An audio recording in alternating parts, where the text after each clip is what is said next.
Hello everyone, my name is Sam Wong. I graduated with a finance degree and I have actively invested in stock market and actually uploaded quite a few recommendations of stock and weekly recap and insight. I'm providing this lecture because I think that there was a need to going concern about expectation with the stock with the investment. I was doing this not because of the reasons short squeeze and story about GameStop, but to alert investor about how an investment should be. What I've seen the most troubling piece of the Wall Street is that the media have been providing a one-sided story, which is particularly misleading investors for young, especially particularly for young investor. I would like to be more neutral and but not just sugarcoat about how stock market lean into and behave these days. Those young investors have not really seen experience about 2008 financial crisis, not to provide it or disinformation discouraging investor, but hopefully investor will have a better lesson learned and take this to reflect and perhaps think about and mindful about what investment need to be when making the decisions. Of course, I'm well above aware that the investment market has changed and evolved over times and innovative. There's always new innovative financial instruments such as Dogecoin, Bitcoin, betting on silver, FIFA of the IPO, etc. And there's something media about may have overlooked why the stock market has been going up since last year. So in many cases, it is due to increase of the retail investment and the commission free. This is really have decreasing the cost structures of investment. Thank you for Robin Hood on that.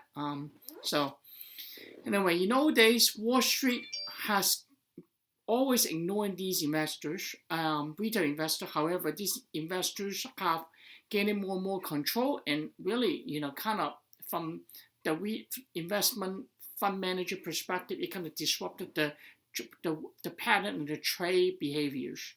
So that's why institutional investors do not like these retail investors. Um, too big to fail theory.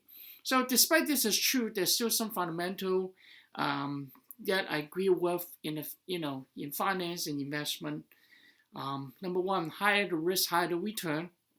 This is the one I'm mostly concerned with.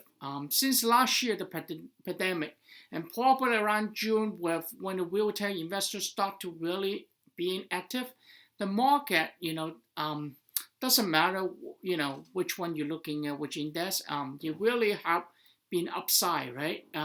In September, there was a corrections. Investors were worried, and soon they were actually rally in the higher end, and then and they forget about it. Then, the week before elections, the market turned down 2,000 points. But again, after the election, it was actually, things was, kind of more stabilized and the market rally again. People were kind of not worried about it. So over a year of 2000, right, that was given the return for, since the beginning of the year with the pandemic and the rebound, about 7%. Nasdaq was up 43.6% and S&P 500 up 16.4%. So I need to tell you, it was really an exceptional year. So you hardly see the market has really provided such a great return. I mean, on average, depending on which year and what index you're looking at, it will be probably giving you around 12 to 13% return on average. So you may have really some exceptional year, but you also have a year that's very down, and then you could potentially negative, right? So you average it around 10, 15 years timeline, you get about 12% return a year. So you may heard a lot from the news telling you that Dow will be another record high, right? This year, things were looking good. S&P will be going up for another 70% this year. So in many cases, they do not tell you the risk or not enough, or you have overlooked these risks, right? So a good example, right? I want to give you a good example would be last couple of days, right? Market find a great excuses to profit taking, given high unemployment benefit and also the worry about the interest rate adjustment, right? Due to inflation higher than anticipated, like Fed have been, very we emphasize about the 2% inflation rate, but of course, Yellen came out and talk about the importance of the stimulus and how Fed will continue to do the job supporting that. So then you can calm down the market, and the market rally again to go back up. So this is very important to really think about the news can driving the changes, and it's very dynamic. The other piece is stock diversifications, right? So high risk, high return stock diversification. So people always don't want to, you always have people saying don't put money into one basket. So you're always good that, thanks for Robinhood again, you do have chances to buy fractional shares, right? And my recommendation is even within the same industry, and I can give you specific examples, right? Like EV, electric vehicle space. You don't, let's say, just have to buy NIO. NEO. You don't just have to buy XP, Explain. You actually can get fractional shares or one share each, or a couple of shares each for same paying. NIO, LI, Ford, potentially GM, and XL Steel, and and then there's another one like full FUV. So these will be making your, even it's the same industry, it's still more diversified, just in case if one stock actually rallied, the other one was going down and not making money, you still average it okay. So I do want to emphasize and make sure you're aware of that basic concept. And then the third piece is, which is also I'm concerned about, is return time expectancy. So oftentimes when you hear the market, people say, hey, long-term investment. Okay, what does it mean? Long-term really refer 5 years, okay, or longer. And if an investor need to be very cautious about your investment objective and timeline, right? So nowadays people, talking about short-term, normally we refer less than a year, not less than 3 years, 5 years, right? But again, short-term 5 years, long-term is 5 years. So here's the thing, right? I understand a lot of people were even expecting to make money not in a year anymore, but in months, maybe in days, right? In weeks, days, right? But in reality, it doesn't work that way. So what happened is, unfortunately, media keep telling you the positive story. They cite you a story about GameStop from $5 go up to $900, right? They give you AMC story from $2 go up to $20. They keep giving you all this exceptional quick story and how much rate of return you have a gap from over 10 times, 20 times, 50 times. But they don't tell you the other one that failed, that causing people lots of money, have to sell their house, and getting in trouble. So I do want you to be mindful about it, right? So reality is, while people celebrate victory, there's another side of the story of the world that make people, losing a lot of fortune and money. Market also has volatility. What that means is, if you look at the market last few days, in the morning you open up positive, after lunch you flip it the other way, right? You almost flip and pull back all the gains. And same thing holds true. It was negative in the morning, well, in the afternoon you flipped it to be positive. So the volatility is probably due to people doing some trading, short sale, whatever, various factors causing it. So that's another one. So the market, tries to identify root cause of why is rally, or explain the phenomenon that you're seeing, right? But I don't know if this is true, because there's too many variables and assumptions and factors driving the market one way or the other, okay? So I'm also telling you, I'm not a big fan of option or short sales, okay? Why? Well, it requires you with less capital with more money in return, but the risk is also high. So it touches, point number one, the higher the risk, the higher the return, but it also means you can lose on the money. So I'm using EV example. I gotta read this thing. I can't memorize in my head. XPEV, okay, my favorite stock. So you may back the stock going up from the bottom. Like let's say, well, you have a contract expiring for end of February for a premium of 75 cents with a buy price $50 and strike price of $52, okay? and you spend $1,000 to buy this call option. So call option means you're expecting you will go up, the price going up about the strike price, and you make money off of it. So the options that you buy, which are interested with the time values, actually will go up if it happen right away within the next few days. But because the closer to the expiration date, this options is no good even though the price go up. Okay. So then the stock, however, is going down for the next 3 days and drop to $47. Okay. And your value option then go down, obviously.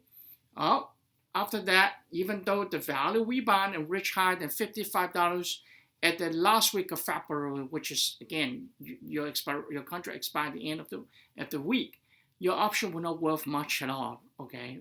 So it actually meaning you probably worth less than what would you have excess or bought at, so it's really pointless, right? So the first week that you short, right? The first week that you short on this stock, you make some, you can, well, let's say the other way around, right? If you do short money. So the example, the first week where the price going down, you make money, right? $3, $50 versus $47. Well, life is wonderful. But let's say if you did it last week, well, you would lose $5, right? Because it's go up to $55 and you short it at the price of $50. And potentially even more because it's keep going up the price, right? So holding a stock in this 2-week period, however, right, just 2 weeks, will have give you 10% in return because you bought at 50 and you have 55. Again, instead of potential going up. So you see, I give you the example of the risk of short selling options. Yes, you don't have to put a lot of money, but you lose them all. And holding an actual physical stock where you have a belief you have values. I mean, it could take a year to go up. I don't know, but normally you pick a good stock that you hope will go up, pretty quickly, maybe within a quarter. Okay, so this is what you have to bear in mind as an example of giving you, and the time that you expect it, because we talk about return a lot of time is really analyzing return. I mean, the people doing a very simple percentage return, right? Which is misleading again, because you can argue about the compound in that, but that's not realistic. When you make money, maybe you're lucky, right? So then the other very important component called human psychology. So whether you believe or not, that psychology always play around your head, right? So I can give you another good example. People tend to be greedy, okay? So what does it mean? Let's say you put money in there, not a lot, $1,000. Well, you're happy with making $100, so 10% return, right? Just do the quick math.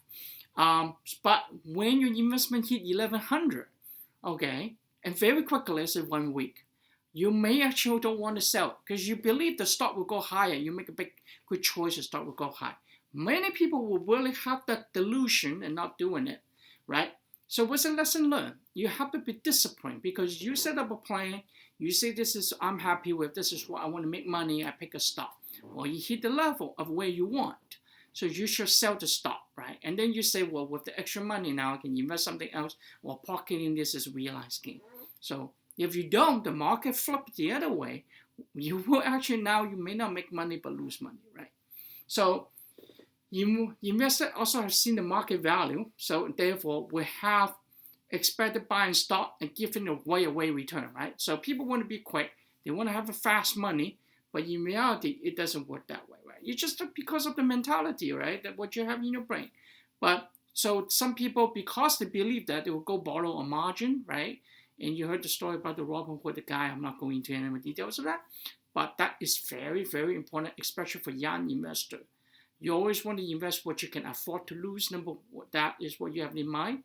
If you margin, you got to set up the potential losses that you can cover and pay back the money. Otherwise, you're in big trouble, okay?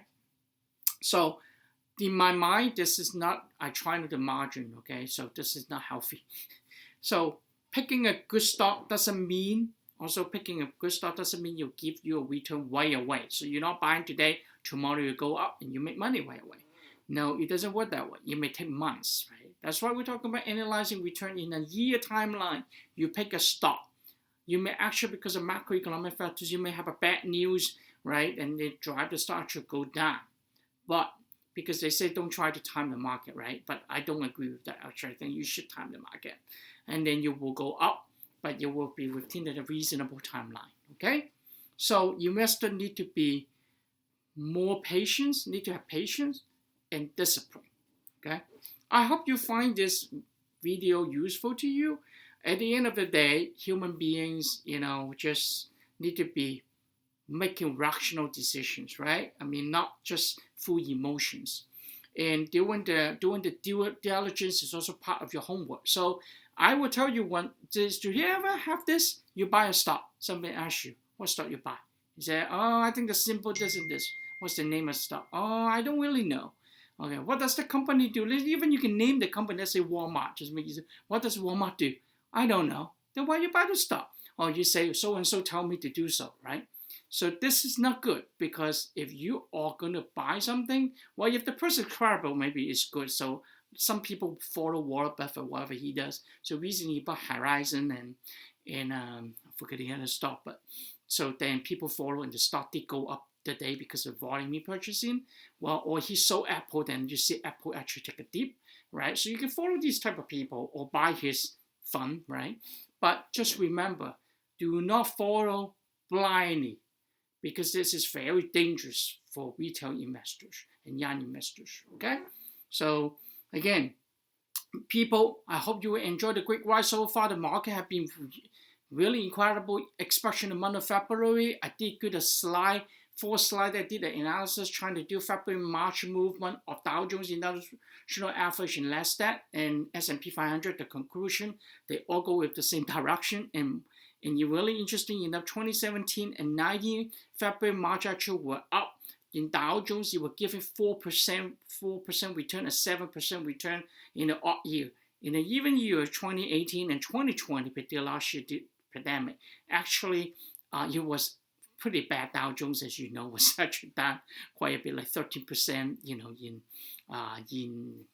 the month of March. So just bear that in mind. Again, it is important to do the homework. It is basic. When you trade the next trade, I hope this lesson will help you. You will bring these simple principles in mind and try to apply to it.